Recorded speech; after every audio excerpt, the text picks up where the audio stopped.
Hey guys, welcome back to the Blue Podcast. This is the Purple Show, back again for the first time in a long time with me, Mackers and Tom. How you doing, mate? Yeah, I'm well, thanks today, mate. How are you? I'm not bad.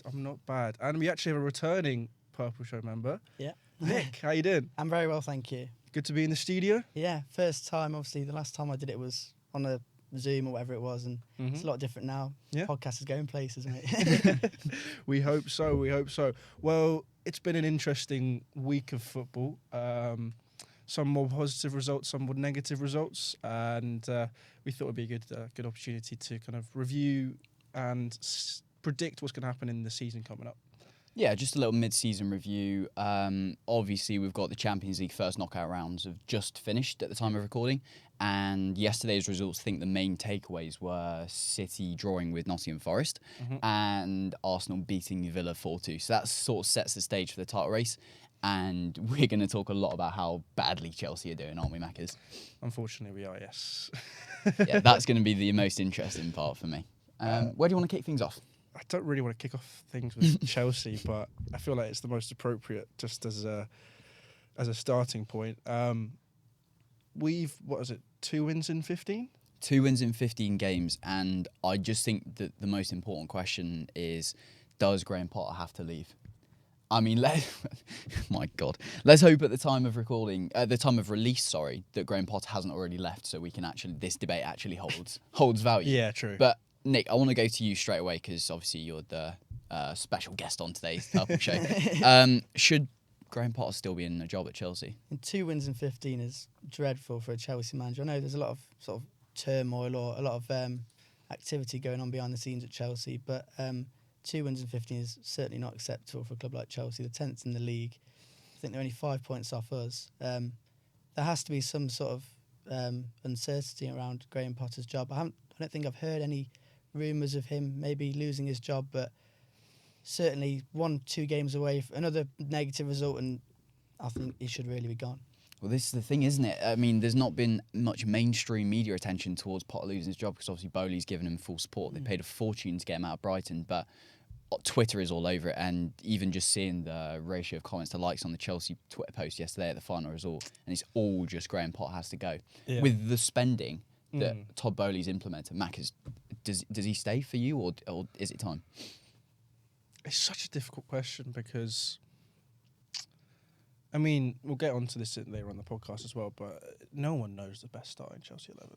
And the chopping and changing, like, we've got a 33-man squad, I think it is, for the Premier League, which is a joke, as it is. And it's obviously current form leaning towards sack, but I kind of want him to do well, if that makes sense. It makes sense to me because I'm exactly the same. I'm not a Chelsea fan at all, and I would love nothing more to see Forest overtake Chelsea, being, as Nick said, we're like 5 or 6 points behind.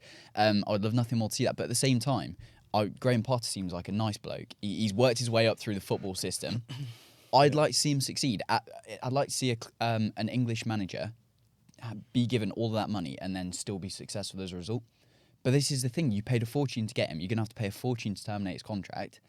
We've already acknowledged that the spending is way out of hand and it's far too much. So where do you draw the line? I mean, the argument could be there's no plan to make top 4. It's see how far we get in the Champions League and kind of go from next season, almost like what Arsenal did, where they've...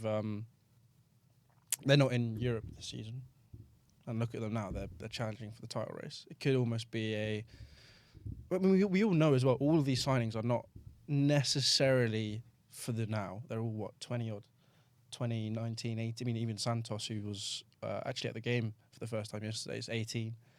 And... certainly plays a part, when things are going wrong and you've got a squad full of youngsters, it can only really go one way, and it's, you've got Thiago Silva, but there's not too many experienced heads in there sort of guiding the way out of, because they'll have obviously experienced negative moments like this, like everyone does in their football careers, but maybe some of these youngsters haven't really felt sort of the effects of a full-blown crisis. Yeah. Yeah. I mean, we all know the challenges of the Premier League as well. We all know how hard it is for generally foreign players coming from a different league to settle in. We've seen it with a lot of Bundesliga players take at least a season. It's very rare for, well, it's not rare, let's say, but it's, unless you're a top elite kind of Champions League player, you're not going to slot straight into a Premier League side that easily, just because it's probably the best league in the world. And as we saw with yesterday's results, kind of anything can happen. We had Bournemouth beating Wolves, we had Everton beating Leeds, and now they're at the bottom three all of a sudden. You guys drew with City, which is a massive huge result, by the way. And even Villa probably should have beaten Arsenal. Went ahead twice, and if it wasn't for both goals. I feel bad for Martinez saying this, but obviously it was a Martinez own goal, and then he went up for the corner at the end of the game when he shouldn't have, because Emi Martinez didn't tell him. That's not Emi Martinez. What's their manager? Unai Emery. That's it. He came out in an interview and said, "I didn't tell him to go up there. He now knows what to do." He's also the tallest goalkeeper still. No, but at the same time, 3-2 down, you can't lose the game further than you're already losing, really, even if you concede again, but you can draw. I think it was the right decision for him to go up. In a situation like that, I think you have to. But obviously both goals ended up happening because of him. The third goal wasn't really his fault. I mean, no. Strike from Jorginho, hits the woodwork and hits the back of his head, goes in. Jorginho never scored that for Chelsea, so that's always fun. I think as well, I just think Emi Martinez is probably arguably the best player in the Aston Villa team, and I don't think that he can necessarily be blamed for everything that's gone wrong for them in the last couple of seasons. I don't know, though. I think Emi Martinez is a very different keeper when he's playing for example, Argentina, than he is when he plays for Villa. I don't know what you think. What do you think, Nick? I don't know. Obviously, at the World Cup, everyone knew who he was after the World Cup. He was sort of the big dog, if you like. People have been seeing him as the top 5 goalkeeper in the world. But I think maybe just the difference is, when you're in the Premier League, you're facing a lot more shots. Aston Villa in the mid-table, or even struggling earlier on in the season. So it's difficult to really sort of say that there's a big contrast between the two. I just think the fact of the matter is he's facing more shots with Aston Villa than he is with Argentina. So he's bound to concede more goals, and when you concede more shots as well, you're bound to make more mistakes as well. So I just think it is purely based on the team that he's in, rather than being a big sort of drop-off or maybe some coaching issues at Aston Villa. I just think he's facing some more shots. Yeah, no, that's a very interesting point. I want to take it back, actually, because I want the three of us to come up with a combined Chelsea 11, because you touched on it earlier, but we don't know. Graham Potter doesn't know the best Chelsea starting 11. Are we going to work kind of goalkeeper right back? That's what I'm thinking. I'm thinking 4-2-3-1 formation, right? Yeah. Cam left wing, right wing striker. I'd almost play 4-2-3-1. That's exactly what I said. You said 4-2-3-1. Okay, yeah. Well, we start with that, right? And because I just think this could be an interesting thing to do, especially considering their current circumstance, right? Yeah. And I know that my opinion is probably going to differ a lot from yours, but we can debate it, and Nick can almost be the deciding member of the group. But goalkeeper, Kepa or Mendy? Kepa. Kepa in recent form. Kepa on recent form has to be. Okay, right back, obviously, Reece James. It's a shoe-in, yeah. He's the best right back in the world. I wouldn't disagree with that. I wouldn't make a major case for it, but I wouldn't disagree with that. No, okay. I don't think you can. I think he's definitely up there. It's not an outrageous shout, is it? No. Before his injury, I think everyone was saying how good he was. But obviously, good old Ben Chilwell and Reece James are getting injured. So yeah. I mean, there's definitely cases to be made for players like Cancelo and Hakimi. But Reece James is definitely up there, top 3 for me. Yeah.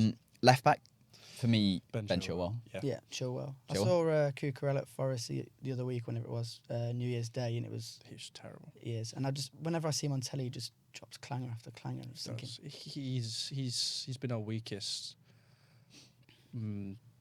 part of our back four, because I mean, yes, we haven't won in 15, but we haven't let in many goals. It's just the only positive you can take from that Chelsea team, and that's because our defense is okay. We just can't score, which we'll get into with the later on. Yeah, we will. Okay, 2 centre-backs. Now, this is going to be interesting. Obviously, Thiago Silva, we agreed, has to be one of the centre-backs. Oh, yeah. But are we going on form or, how good they are kind of... Okay, how do you get Chelsea into the top 4 for the rest of the season? What's that team? Thiago Silva, bad issue. I agree. And you spent so much money on Koulibaly and so much money on Cucurella, so that's already 140 mil odd that we're leaving out. Yeah, but we got bad issue. Yeah. Okay. And then I'd argue CDM. Fofana's. Well, 2 CDM, sorry. I'd say Fofana's. If he's Another when he gets 17-year-old fully, player. yeah, but when he gets fully fit, he already looked better yesterday. He's a player that I'm excited to have back. Obviously, he's been out for a long time. 2 injuries. He got injured, came back, was literally about to be in the match day squad, and then got injured in training. Yeah, he's not the best look of injuries, even when he was at Leicester as well. Yep. We'll go 2 CDMs, and I think we'll go with the first one, Enzo Fernandez. Yes. Yeah? Yeah. So he's And been guaranteed fantastic start, so far. Yeah, he has. Second one for me, because Kante's injured, so we're not going to include him. Are we not putting Kante in there? He's injured. He's not going to play the Yeah. rest of the season, is he? Okay. No, yeah, I think he is. I think he will come back at some point. Okay, well, I'm going to say Kovacic. You can argue Kante if you want. I'm saying Enzo Fernandez with an experienced head next to him, Kovacic. They didn't work well yesterday. None of the team worked well yesterday. The defence was all right, actually.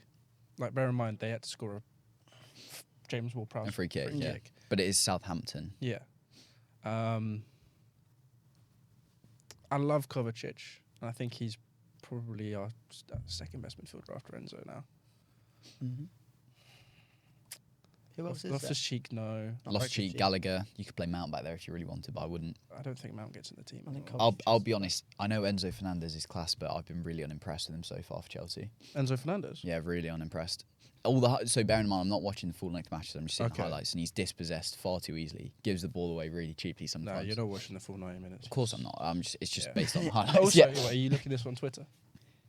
Well, the highlights might be on Twitter. Yeah. And are they unsurprisingly picking out the moments that he gets the ball taken away from Mate, Joe Worrell doesn't get dispossessed as much as I've seen Enzo Fernandez be dispossessed. him? Anyway. Controversial to take that. That is a very controversial take. But anyway, so we're going Enzo Fernandez and Kovacic. Yeah. Okay. Yeah. Okay. Yeah. In the cam, João Felix. João Felix, I'm going. Really, not starting up top. No. Okay. He's sort of finding a way to leave out Mason Mount then. Yeah. I'm leaving out Mason Mount. I mean, that is quite bad, actually. On recent form, okay, I'll go with you. João Felix. João in the Felix. cam. But Mason Mount could play there, to be fair. Yeah. At least we're not leaving out any money with Mason Mount, because he doesn't cost, didn't cost you. Well, we're only leaving out. If we left out João Felix, it'd be only 8 million or something, which is ridiculous for a loan. For a loan. Yeah. Okay. We'll go to striker next. So I think left wing and right wing is going to be the most interesting. Oh, do you know what? I've got a controversial take. I'd play Lukaku if you had him. I would, but I'm going Havertz. He never plays for a Chelsea team again Why? because of what he did. I'm sorry, but if unless anybody comes in with a major bid and you end up having to have him in the squad, I play Lukaku up top. He's the best finisher in the club. Yes, that's And you because no need- one else can put the ball in the back of net. He could score 5 goals in the season and still be our best finisher. True. Okay, but I'm going Kai Havertz. Are we going striker on the wings? Yeah. Okay. Striker. Yeah, it probably is Havertz. I mean, obviously Brogier's injured at the minute, but I think I would start Brozier Brozier. was good. Brozier, yeah. Um, Brozier would be a good one. Havertz, he's just not clinical enough, but I think who else do you have really? That's Yeah. kind of the thing. That's isn't it? why I was sort of debating maybe whether you put João Felix up top and then just try and persist with Mason Mount for a bit. It's an interesting one. I just don't think Felix has got the presence to be a number 9. And I know like Aguero. That's what they were trying yesterday. They were playing him as more of a number 9 with Mount behind him. It's an interesting one. I think Yeah. they could look at that definitely. It's just sort of you got to weigh up who would you rather have in your team, Havertz up top or Mount in the Mason cam, Mount. yeah. That's the thing. Havertz has the potential to be one of like his build and his speed and his technical ability is one of he has the potential to be one of the best players in the world. There's nobody really built like him that plays No. like he does. But he just And the way he drifts doesn't around do the it. pitch is phenomenal. Yeah. But he just doesn't seem to do it regularly. So we're agreed on Havertz because we've outvoted you. Sorry, mate. And then left wing and right wing. This one's fascinating because you've got an abundance of options. Yeah. But for I me, already know my 2. do you want to say your 2? No, I want to see what you guys say first. Okay. I'm going Sterling on the left, Mm-hmm. and I'm going Madueke on the right. I think just keep it English, keep a core, and Well, not Go with that. because yeah. I wouldn't go with Madueke. I don't know. When I saw him against West Ham the other week, he just looked a bit clumsy. I gave away. he was good against West Ham. I'm not gonna lie, he looks really, really good. Really? Yeah. Okay. Well, I mean, No, don't let that sway your opinion. No. Who are you going for? so I don't know Chelsea that well, but how's Pulisic doing? Bit non-existent. Yeah. If I had I some think more, you try and start take you a sip. start Sterling either on the left or right. He's versatile, and if you say I don't know, genuinely I don't know. I don't know Chelsea well enough. You got Ziyech, you got Mudryk, you've got Pulisic. You could play Mount on the wing. Play Havertz on the wing if you play Felix up top. Yes, that's what I'd go for. But Havertz with the team we're doing, I'd have Havertz on the wing and I'd have João Felix up top with Mason Mount in behind. But yeah, because we've sort of moulded our team, that's not the way I'd do it. I'd probably Madueke up in on the left and Sterling on the right, or whichever way. Yeah, completely agree. Yeah, yeah. Sterling looked brilliant when he came on yesterday.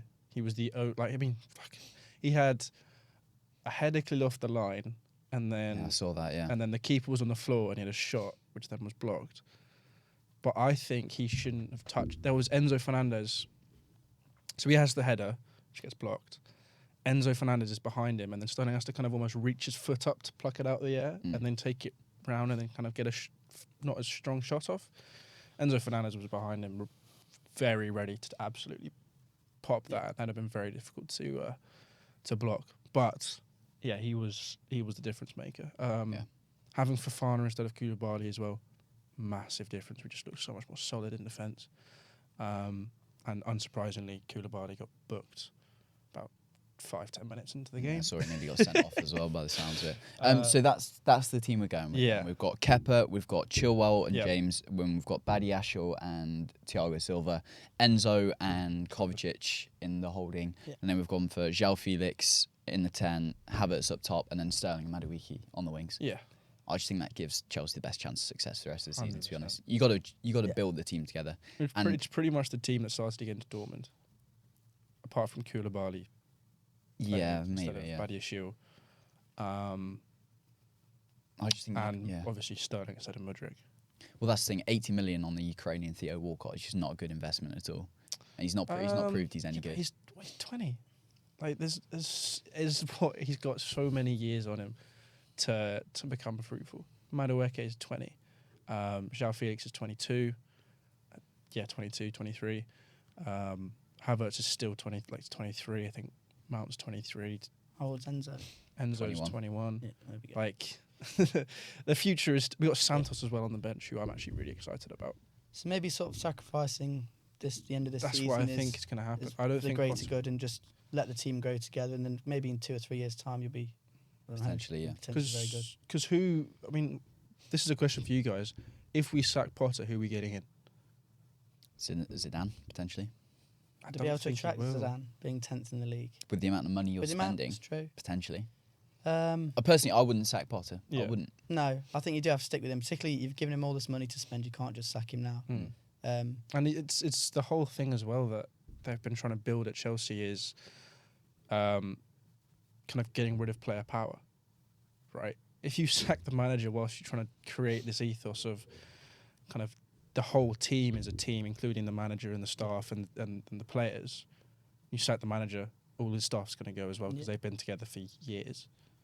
Well, that just kind of already just completely takes out half of one side of that. Yeah, it's important just to build a core at the moment. Yeah, Chelsea. Exactly. It's just a rebuilding process. And as we've seen with Cooper at Forest when it was all going wrong earlier on in the season, if you just persist, I mean, Cooper and Potter are very similar managers, both fairly young, although Cooper doesn't look it. If you just stick with it, they've got a young team, they'll grow together, just get through this season and then sort of restart next season and see how it goes then. Yeah, because there's only really 2 signings I'd make in the summer. For Chelsea? For Chelsea, because there's no chance we need to sign any more bloody players. João Felix one. João Felix, yeah. You say need a new goalkeeper? I would... Kepa's still, 26, 27? Has he been that impressive? Is he good enough, though, yeah? He has his things, though. Since Potter's come in, he's been good. That's the thing. I can't really pick out a moment he's made a mistake in particular. Like, he has his shaky moments, but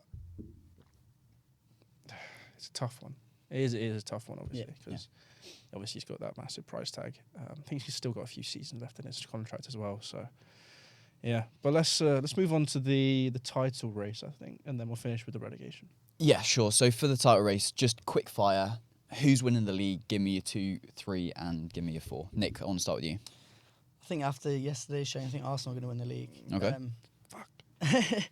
The result yesterday, I think, proved that was a very losable game yesterday. It was a tricky place to go, Villa Park, and I think the way that they've come through that, winning 4-2 in the end, was very impressive. And I think, after the midweek loss against Man City, you thought, is that going to be it? Is that going to be the wobble? But no. I think they've proved that they can be champions this season. Second, obviously, Man City. Not obviously. Man City, second. Man U, third. And I'll stick with Newcastle in fourth. Okay. I think Tottenham are just too inconsistent. Yeah. Could potentially agree with that, Mackers. I'm going to say City because I just can't cope with Arsenal winning the league, to be honest.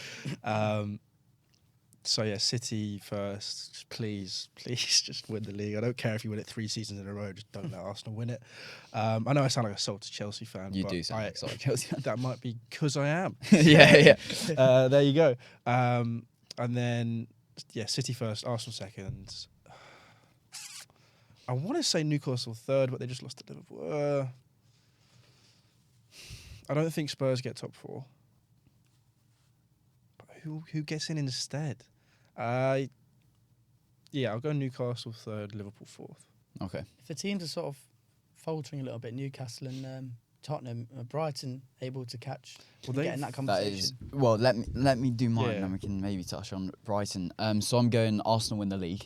After watching that, like Nick said, Yeah. I mean, Nick, you were at the Forest game yesterday, so you got to experience it way more than I did. But after seeing that Forest performance and City just not taking their chances against an admittedly weaker opposition, I'd say Arsenal first, City second, United third, and I'm going Liverpool Oh, wait, I fourth. forgot about United. Yeah, sorry. Newcastle third, United fourth.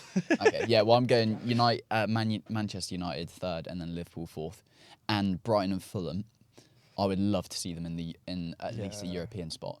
Get Tottenham out because they don't play with any sort of ambition or like anything resembling entertainment. I think they came to the City ground earlier on in the season, literally just parked the bus and hit us on the counter. Like we were newly promoted, sort of favourites to go down, and he's coming to the City ground and parking the bus and hitting. it's embarrassing. Yeah, it's shocking. I think Tottenham need a proper rebuild. They've had the same core of the squad for like the last 10 years, and I think they need a proper rebuild with a manager that isn't worn and exhausted, and potentially Daniel Levy needs to reconsider his transfer strategy. Or reconsider owning the club. Well, surely as a Chelsea fan, you therefore want him to keep owning the club if Tottenham fans are so unhappy about it. Yeah, but then again, I wouldn't mind like a really bad owner coming in as well. Most likely the minute it'd be Qatari or someone else. So actually, Levy, keep your job. Yeah. Well, anyway, let's touch on the relegation battle quickly, and we'll just to wrap up the video. We'll go with who we think is going to be relegated, and I think I'll kick things off because mine's pretty set in stone in my mind at the moment, and it's changed from recent weeks with the addition of Sean Dyche to Everton and the recent form of like West Ham and teams like that. So I'm going Bournemouth relegated bottom, Southampton despite the result yesterday second bottom, and I'm going Leeds as well.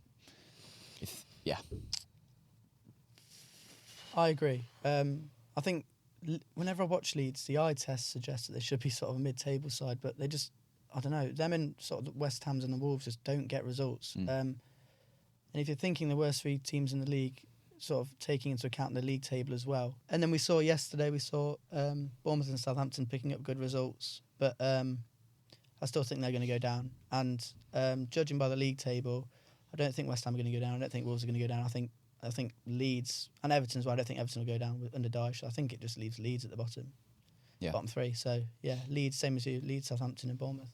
Yeah. Yeah, I mean, I'm pretty much the same. I don't know which way it's going to go.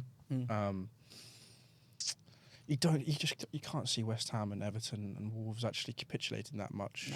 No. Like Wolves did. I know Bournemouth beat them yesterday, but Wolves did, put a lot of pressure on them, and just so happened that they won. I think as well, if you look at the actual quality, so Sean Dyche, Everton aside, because they don't have quality, but they've got Sean Dyche who will keep them up. But Wolves and West Ham have European quality players. You don't bring Pablo Sarabia to Wolves to be a decent player in their side without knowing that you're going to stay up. Or Paquetá for West Ham, who is top 4 player easily. Yeah. Liverpool would pay over the odds to get a player like him. Wolves and West Ham are in a very similar situation. They both got like top quality managers, or at least have shown that they're top quality, and obviously top quality squads as well. But then again, you look at the Premier League, we've all got top quality players. Like Forest have got Keylor Navas, and Wolves have got. Well, that's the amazing thing with the Premier League, isn't it? The fact that we've got Nottingham Forest getting Keylor Navas. Oh, don't say that with such tone, mate. like West Ham and Wolves, who were 15th and 18th with kind of almost what you used to would say top 4 quality players, and Lopetegui, like, it's top quality manager as well. it's crazy. Yeah, it is. I think that's kind of everything we wanted to cover. My